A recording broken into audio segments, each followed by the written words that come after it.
સંભાવનાના બે ઉદાહરણ જોયા હતા, બરોબર. હવે આપણે આગળ વધીએ તો જે ઘટના પ્રયોગનું માત્ર એક જ પરિણામ ધરાવતી હોય એને પ્રાથમિક ઘટના કહીએ છે. પ્રાથમિક ઘટનાની વાત કરી છે. પ્રાથમિક ઘટના કોને કહેવાય? કીધું જે ઘટના પ્રયોગનું માત્ર એક જ પરિણામ ધરાવતી હોય. નીચે બે ઉદાહરણ છે કે ઉદાહરણ 1 માં બંને ઘટનાઓ H અને T પ્રાથમિક ઘટનાઓ છે. આપણે ગઈકાલે ઉદાહરણ જોયું હતું કે ઘટના H હતી કે સિક્કાને ઉછાળો તો સિક્કા ઉપર છાપ મળે, બરોબર. તો છાપ મળે એ એક જ ઘટના છે, બરોબર. એક જ પરિણામ મળે છે એટલે એ પ્રાથમિક ઘટના છે. એ જ રીતે ઘટના T એટલે કે પસંદ કરેલ સિક્કાને ઉછાળો તો સિક્કા ઉપર કાંટો મળે તો એ પણ પ્રાથમિક ઘટના છે. એ જ રીતે ઉદાહરણ 2 ની વાત કરીએ. ઉદાહરણ 2 માં ત્રણેય ઘટના Y, B અને R પ્રાથમિક ઘટનાઓ છે. ઘટના Y આપણે જોઈ હતી કે પસંદ કરેલ દડો પીળા રંગનો હોય, બરોબર ને. તો પીળા રંગનો દડો પસંદ કરી એક જ પરિણામ ધરાવે છે, બરોબર. એટલે એ પ્રાથમિક ઘટના છે. સેમ જ રીતે B અને R પણ પ્રાથમિક ઘટના છે. હવે આપણે અહીંયા નોટિસ કરવાનું છે કે ઉદાહરણ 1 માં P of H plus P of T એટલે કે probability of H plus probability of T. આપણે કાલે જોયું હતું કે P of H ની સંભાવના મળી હતી 1/2. સેમ જ રીતે ઘટના T ની સંભાવના મળી હતી 1/2. બંનેનો સરવાળો કરીએ તો 1. તો ઉદાહરણ 1 માં બંને પ્રાથમિક ઘટનાનો સરવાળો આપણને મળ્યો 1. સેમ જ રીતે બીજું ઉદાહરણ જોઈએ તો ઉદાહરણ 2 માં ત્રણે ત્રણ ઘટના જે આપણે જોયું કે પ્રાથમિક ઘટના છે એનો સરવાળો કરીએ તો કેટલું મળ્યું? 1. તો આપણે એવું કહી શકીએ કે પ્રયોગની તમામ પ્રાથમિક ઘટનાની સંભાવનાનો સરવાળો 1 થાય છે. મિત્રો ખૂબ જ મહત્વનું રિઝલ્ટ છે. પરીક્ષામાં તમને 1 માર્કમાં પૂછી શકે છે. ખરા ખોટામાં કે ખાલી જગ્યામાં પૂછી શકે કે પ્રયોગની તમામ પ્રાથમિક ઘટનાની સંભાવનાનો સરવાળો ખાલી જગ્યા થાય છે. તો આ વસ્તુ યાદ રાખવાની છે. આઈએમપી છે, બરોબર. જો આ ચેપ્ટરમાંથી આપણે આવે નાની વસ્તુ યાદ રાખવાની છે કે જે તમને 1 માર્કમાં પૂછી શકે, બરોબર.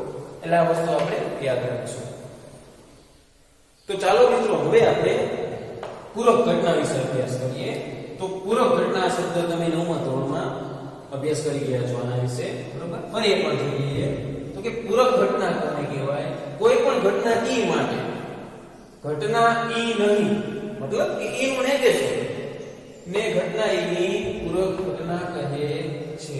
મતલબ કોઈ પણ ઘટના તમને આપેલી છે એનું નકારાત્મક એનું નેગેશન, બરોબર. એને શું કહેવાય? ઘટના એની પૂરક ઘટના કહે છે. ઘટના એની પૂરક ઘટનાને P of E બાર વડે દર્શાવવામાં આવે છે, બરોબર. E ની માથે આપણે નાનો એવો બાર કરવાનો છે અને ઊંચાઈ P of E બાર વડે દર્શાવવામાં આવે છે. આમ ઘટના E અને E બાર એકબીજાની પૂરક ઘટના છે.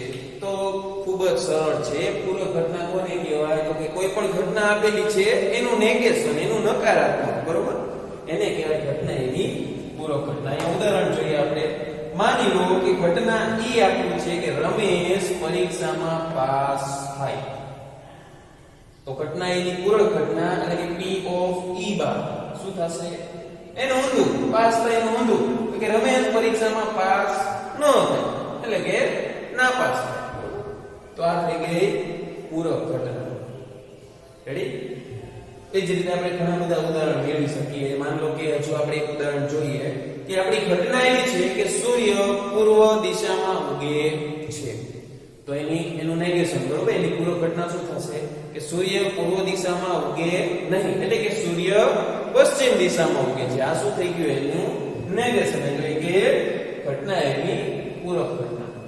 તો ખૂબ જ સરળ છે. હવે આપણે આના ઉપરથી આગળ દાખલા પણ ગણશું અને આ વસ્તુ યાદ રાખજો કે ઘટના તો ચાલો મિત્રો હવે આપણે સંભાવનાને લગતા કેટલાક મહત્વના મુદ્દાઓ જોઈએ. તો સૌથી પહેલો મુદ્દો છે 0 <= P of E <= 1. હવે આ મુદ્દો આપણે પછી સમજીએ. સૌથી પહેલા બાકીના મુદ્દા સમજી લઈએ. તો એના પછીનો મુદ્દો છે કોઈ પણ ઘટના E માટે P of E plus P of E bar is equal to 1. વસ્તુ ખાસ ધ્યાન રાખજો કે કોઈ પણ સંભાવના, કોઈ પણ ઘટનાની સંભાવના અને ઘટનાની પૂરક ઘટનાની સંભાવના બંનેનો સરવાળો હંમેશા 1 થાય છે. આના ઉપરથી તમને MCQ ઓબ્જેક્ટિવ કે દાખલા પણ પૂછી શકે છે. ત્યારબાદ નો મુદ્દો છે જે ઘટના ઉદ્ભવી અશક્ય છે તેની સંભાવના 0 છે. આવી ઘટનાને અશક્ય ઘટના કહે છે. ખાસ ધ્યાન રાખજો, આ વસ્તુ યાદ રાખજો કે જે ઘટના ઉદ્ભવી અશક્ય છે, જે શક્ય છે તે ક્યારે પણ વસ્તુ બનવાની જ નથી, તો એને અશક્ય ઘટના કહેવાય અને એની સંભાવના 0 છે. અહીં આપણે એક ઉદાહરણ પણ લખેલું છે કે ઘટના એમ છે કે સૂર્ય પશ્ચિમ દિશામાં ઉગે છે. તો આપણને બધાને ખબર છે કે સૂર્ય છે એ હંમેશા પૂર્વ દિશામાં ઉગે છે, ક્યારે પણ પશ્ચિમ દિશામાં ઉગતો નથી. તો આ ઘટના કેવી છે? અશક્ય ઘટના છે. આ વસ્તુ ક્યારેય શક્ય છે જ નહીં, એટલે એની સંભાવના શું થશે? 0. આગળ વાંચીએ. જે ઘટના ચોક્કસપણે અથવા નિશ્ચિતપણે ઉદ્ભવે તેમ હોય તેની સંભાવના 1 છે. આવી ઘટનાને ચોક્કસ ઘટના કહે છે અથવા તો નિશ્ચિત ઘટના કહે છે. બરોબર? કે એકદમ ચોક્કસ ઘટના, આપણે 100% શ્યોર હોય કે ના આ વસ્તુ શક્ય છે, તો એને કહેવાય ચોક્કસ ઘટના. બરોબર? અને ચોક્કસ ઘટનાની સંભાવના 1 છે. બરોબર? તો આ બે વસ્તુ આપણે ખાસ ધ્યાન રાખશું કે અશક્ય ઘટનાની સંભાવના 0 છે, ચોક્કસ ઘટનાની સંભાવના 1 છે. આપણે એક ઉદાહરણ જોઈ લઈએ ચોક્કસ ઘટનાનું. ઘટના E જે જન્મે છે તે મૃત્યુ પામે છે. આપણને બધાને ખબર છે કે કોઈ પણ માણસ કે પ્રાણી, પશુ પક્ષી કોઈ પણ જે જન્મે છે તે મૃત્યુ પામે છે. બરોબર? તો આ ઘટના કેવી થઈ? ચોક્કસ ઘટના. તો એની સંભાવના કેટલી થશે? 1. તો મિત્રો આ પ્રકારના ઘણા બધા ઉદાહરણો તમે તમારી જાતે પણ મેળવી શકો છો અને પરીક્ષામાં પણ તમને આ રીતની કોઈ પણ ઘટના આપેલી હોય કે જે અશક્ય ઘટના હોય અથવા તો ચોક્કસ ઘટના હોય અને એની સંભાવના પૂછી શકે. તો આ બે ખૂબ જ મહત્વના મુદ્દા છે જે યાદ રાખવાના છે આપણે. ચલો હવે પહેલો મુદ્દો સમજીએ. પહેલો મુદ્દો છે કે 0 ≤ P of E ≤ 1. મતલબ કે કોઈ પણ ઘટના છે તેની સંભાવના હંમેશા 0 અથવા 0 કરતા મોટી અને 1 અથવા 1 કરતા નાની હશે. હવે આવું શા માટે થાય જોઈએ? તો આપણે સંભાવનાનું સૂત્ર લખીએ. સંભાવનાનું સૂત્ર આપણને ખબર છે કે ઘટના ઉદ્ભવે તે માટેના પરિણામો છેદમાં શક્ય કુલ પરિણામો. બરોબર? તો સંભાવનાનું સૂત્ર આપણે જોઈએ તો એમાં અંશમાં છે ઘટના ઉદ્ભવે માટેનું પરિણામ અને છેદમાં છે શક્ય કુલ પરિણામ. તો આપણે બધા જાણીએ છીએ કે ઘટના ઉદ્ભવે પરિણામો છે એ કુલ પરિણામમાં તો આવશે જ. એટલે કે અંશ છે તે હંમેશા કેવો હશે?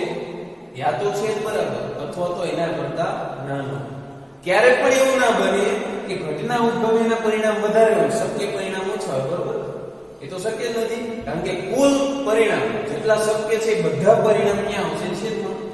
એટલે કે સંભાવનાના સૂત્રમાં હંમેશા છેદ છે કેવો હશે? યા તો અંશ બરાબર અથવા એના કરતા મોટો. પરંતુ અંશ ક્યારેય મોટો નહીં હોય. બરોબર? છેદ જ હંમેશા મોટો હશે. તો આપણે જાણીએ છીએ કે કોઈ પણ સંખ્યા કે જેમાં અંશ છે એ છેદ કરતા નાનો હોય તો એ સંખ્યા કેવી હોય? 1 કરતા નાની. બરોબર? આ વસ્તુ આપણને ખબર છે કે અંશ નાનો હોય, છેદ મોટો હોય તો એ સંખ્યા કેવી હોય? 1 કરતા નાની. તો એટલા માટે P of E જે સંખ્યા કેવી છે? 1 કરતા નાની. જો અંશ અને છેદ બંને બરાબર હોય તો સંભાવના 1 અથવા 1 કરતા નાની. બરોબર? અને 0 અથવા 0 કરતા મોટી. તો આ વસ્તુ પણ આપણે યાદ રાખશું કે કોઈ પણ ઘટના છે એની સંભાવના 0 અથવા 0 કરતા વધારે અને 1 અથવા 1 કરતા ઓછી હોય છે. તો ચાલો મિત્રો હવે સ્વાધ્યાય 15.1 ની શરૂઆત કરીએ. પ્રશ્ન નંબર 1 છે નીચેના વિધાનો પૂર્ણ કરો. તમે ખાલી જગ્યા આપેલી છે તમારે એને પૂરવાની છે. પહેલી ખાલી જગ્યા છે ઘટના p ની સંભાવના વત્તા ઘટના p નહીં ની સંભાવના બરાબર ખાલી જગ્યા. તો મિત્રો આપણે હમણાં જ જોયું કે ઘટના e નહીં મતલબ કે e ની પૂરક ઘટના એટલે કે p of e બરાબર. તો p of e plus p of e બાદ ઘટના p plus ઘટના e નહીં બંનેની સંભાવનાનો સરવાળો હંમેશા કેટલો થાય 1. વસ્તુ યાદ રાખવાની છે આપણે પરીક્ષામાં પૂછાઈ શકે. ચાલો બીજી ખાલી જગ્યા ઉદ્ભવી ન શકે તેવી ઘટનાની સંભાવના ખાલી જગ્યા છે. આવી ઘટનાને ખાલી જગ્યા ઘટના કહે છે. ઉદ્ભવી ન શકે મતલબ કે જે વસ્તુ શક્ય નથી તો એવી ઘટનાને કેવી ઘટના કહેવાય? અશક્ય ઘટના. અને અશક્ય ઘટનાની સંભાવના હંમેશા કેટલી હોય? 0. બરોબર? આવી ઘટનાને કેવી કહેવાય? અશક્ય ઘટના કહે છે. ચલો આગળની ખાલી જગ્યા ચોક્કસપણે ઉદ્ભવતી ઘટનાની સંભાવના ખાલી જગ્યા છે. આવી ઘટનાને ખાલી જગ્યા કહે છે. ચોક્કસપણે ઉદ્ભવી શકે એવી ઘટના બરોબર તો એને ચોક્કસ ઘટના કહેવાશે અને એની સંભાવના હંમેશા કેટલી હોય? 1. અને આવી ઘટનાને કેવી ઘટના કહેવાય? ચોક્કસ ઘટના અથવા તો નિશ્ચિત ઘટના બંને કહી શકાય બરોબર. નિશ્ચિત ઘટના પણ કહી શકાય અને ચોક્કસ ઘટના પણ કહી શકાય. તો બંનેમાંથી કોઈ પણ તમે લખી શકો છો. ચાલો ચોથો પ્રશ્ન પ્રયોગની તમામ મૂળભૂત ઘટનાઓની સંભાવનાનો સરવાળો ખાલી જગ્યા છે. પ્રયોગની તમામ મૂળભૂત એટલે પ્રાથમિક ઘટના બરોબર. આપણે હમણાં જોઈ લીધું કે તમામ પ્રાથમિક ઘટનાનો સંભાવનાનો સરવાળો કેટલો થાય? 1. એટલે આ ખાલી જગ્યામાં આવશે 1. ચલો છેલ્લી ખાલી જગ્યા ઘટનાની સંભાવના ખાલી જગ્યાથી મોટી અથવા એના જેટલી અને ખાલી જગ્યાથી નાની અથવા એના જેટલી હોય છે.